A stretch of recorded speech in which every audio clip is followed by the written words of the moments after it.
Well, hello all. Tom McCarthy here, standing in for Paul Stoner, who is swanning around in Europe, Russell, whilst Russell and I, and the rest of us actually, do all the hard yards. All the hard yards, including going to Sorrento Yacht Club on Friday. It was good to see you. How are you?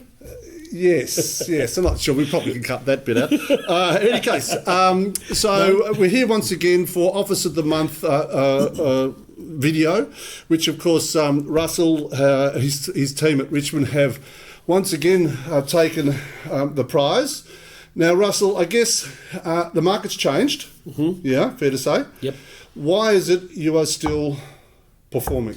Look, I've got to tell you, I think there's the marketplace tends to have confidence with the team that delivers. Yeah. So our team is being seen out there to do the numbers, do the deals. And when the going gets tough, you go to the toughest, don't you? And I think that's probably what's happening. So our team have taken advantage of the downturn and increased our market share with confidence that the public's picked up on. Yeah, look, it's interesting. Now, you and I have been around long enough. We've been through a recessional market back, dare I say, in the 90s. Yes. And whilst history doesn't repeat itself, it certainly rhymes. Mm-hmm. And it'd be fair to say that at the moment we are now in a marketplace that is a little bit more problematic than we were this time last year. I mean, you don't need to be Einstein to work that through. But what I've noticed in my time is that if we're experiencing quiet time in real estate, for every quiet time, there's a catch-up phase, isn't there? 100%. Look at what happened after the pandemic. As soon as we came out of lockdown, it took off like a rocket. Yeah, and we kind of knew that was going to be the case because the beauty of our business is that we operate in the necessity space, births, deaths, marriages and divorces. And they don't stop because of pandemics or whatever else it might be. They might pause, they might slow down, but they catch up. Exactly. Look, and there will definitely be the necessity to move on for family reasons, etc., etc. But also, the fear is in this marketplace with the economic situation. There might be a number of people deciding to sell properties to alleviate some of the financial stresses at home. So we're expecting a bit of an increase in those type of sales. Not saying false sales per se, because in our areas, people usually have quite a large equity barrier.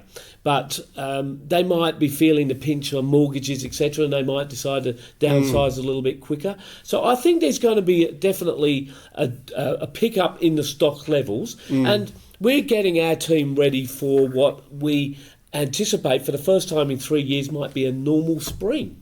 Yeah, we haven't had a normal spring for the last 3 years because of the pandemic, because of the lockdowns. So it's a good opportunity for the guys to say, right, spring's just around the corner. Let's aim for what we used to have, and that was this beautiful peak in September, October and November of the selling season. Yeah, and I think also in markets such as the one that we are now in, is it the case that you just start to change your dialogue? So your dialogue simply needs to switch from what was a market that was racing away to a tougher market and use things to your advantage. Interest rates are an interesting thing that you can use to your advantage in a conversation. I know in my team, a lot of guys are too scared to bring up interest rates. And I go, no. Interest rates are a good thing to bring up if you're trying to bring someone to market. Yep. It's a good thing. Well, it is, because let's face it, if we've gone through this cycle, what are we up to, 12 interest rate hikes, but most people think we've probably plateauing. Yeah. So you've got confidence to go to the bank and know exactly what your repayments are going to be. So you know what to budget on. And they've got that buffer of 2% the banks had on top anyhow in your affordability. So I think there's buyers out there coming back in their... In fact, there seems to be more buyers out there again than there are sellers. Not saying that's going to force prices up necessarily, but the buyers are out there with confidence. They know what they've got to spend, and they're spending it, and they're committing to sales. So I wonder if it's the same in your office. We're finding that apartments, affordable apartments, let's be frank, it's pretty ordinary types of real estate. The ordinary apartments in that up to $700,000-800,000 range are selling like that. Yep. Where we have a little bit of an issue is in that house market, 1 to 1.2 million, that really affordable market. And I think it's because 12 months ago, that it was plausible that was a first home buyer's marketplace. Yep. And the same criteria for that particular buyer at $1.2 million a year ago is now what, $750,000? Something along those lines. But if we look back, did we push the value up in that price range from the 8s and 9s into that 1.1s, 1.2 under competition from those first home buyers that were pushing into that bracket? And I think it carried them across. And now they've got to come back. Have the vendors come back? Probably not. And of course the investors are missing from the marketplace at the moment. So that is the difficult price range. And that 9 to 1.2 was a sweet spot for investors to buy a property in their self-managed super fund and all this. But now, of course, they're being walloped by land tax. So it's a little bit quieter out there. And those properties really only sell to first home buyers, right? Yeah, they do. It's a price range that we're having a bit of difficulty with is it a house one? It's just above $1 million. It's a little bit problematic. Yeah. And I think the owners are lagging behind a bit. And interestingly enough, in our marketplace, all of a sudden you see the odd house selling sub $1 million.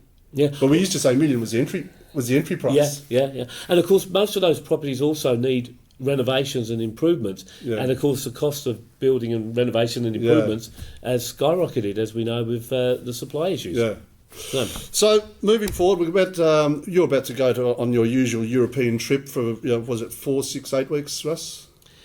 2 weeks, Tom. 2 weeks to meet you in Japan straight after. 2 weeks to meet me in Japan straight after. But upon return, I'm telling. Apropos what we're just talking about with the quiet time, I'm saying to my guys, if you're not using this time now, and if you don't understand that the rhythm of real estate is such that the properties will come back to market because they have to come back to market, people have to sell. If you're not doing the groundwork now, it's simply not going to reflect in what you do in the spring selling season. We must have had the same sales meeting because we said that exactly on Monday and last Friday, that now's the time to start sowing the seed for the hot spring. Yep. As I said, we are anticipating and hoping for what we would consider a traditional spring selling season. So we're hoping for a busy September, October, November. Guys, watch this space. I'm sure it's going to happen. Yeah, and there is so much dialogue you can use to bring properties to market. Mr. and Mrs. Vendor, if it was me, I would be poking my nose and selling my property in the early part of spring because, goodness me, towards the end, you're going to have a bucket load of properties that you're going to compete with. And frankly, it's my view that what kills property markets quickly is too much choice. Choice kills decisions. Yeah. So bring it into the early part, and then of course when you get into spring, you can start talking. Well, you want to get yourself sorted before Christmas. Yeah, so there's a lot of really good things that you could use in tougher markets, levers that you can pull, and just turning dialogue around a bit. Yeah, just in time for us to head down the peninsula for our summer break. You must have a great life, Russell. I'm going to be stuck here in Melbourne, just toiling away and working. Oh, so I'm not using your membership at Sorrento Yacht Club. Again. Hey, before you go, can't go without mentioning the soccer because, as you well know, I'm madly keen on soccer. Ange Postecoglou, have I said it right? You certainly have. What a fantastic story that is. The boy from South Melbourne, he's gone through Brisbane Roar, Melbourne Victory, Yokohama Marinos, Celtic, wins 5 trophies in 2 seasons, and now he's the number one, the boss of Tottenham Hotspurs, one of the richest clubs in the world. Good luck to Ange Postecoglou. What a great news story that is. Have a read about it. It would be fair to say that I don't really follow soccer, but I did listen to him on that terrific podcast, the Howie Games. Yes. And he completely converted me. What a guy. Oh, fantastic. He's such a terrific dialogue, terrific spokesman. And just watching him in front of the media, he's so punchy. He's an absolute legend, and we wish him all the best with the season coming up in the Premier League. Well, I've got to let you go because I've got to interview Julie Taylor from Richmond in a moment. So good to see you again, guys. Get ready for the season. Russell and I were talking off camera before. We think this spring's going to be sensational. Get yourself sorted. Have a positive mindset. And when this is next back online, it'll be Paul back at his usual spot. Thank you, guys.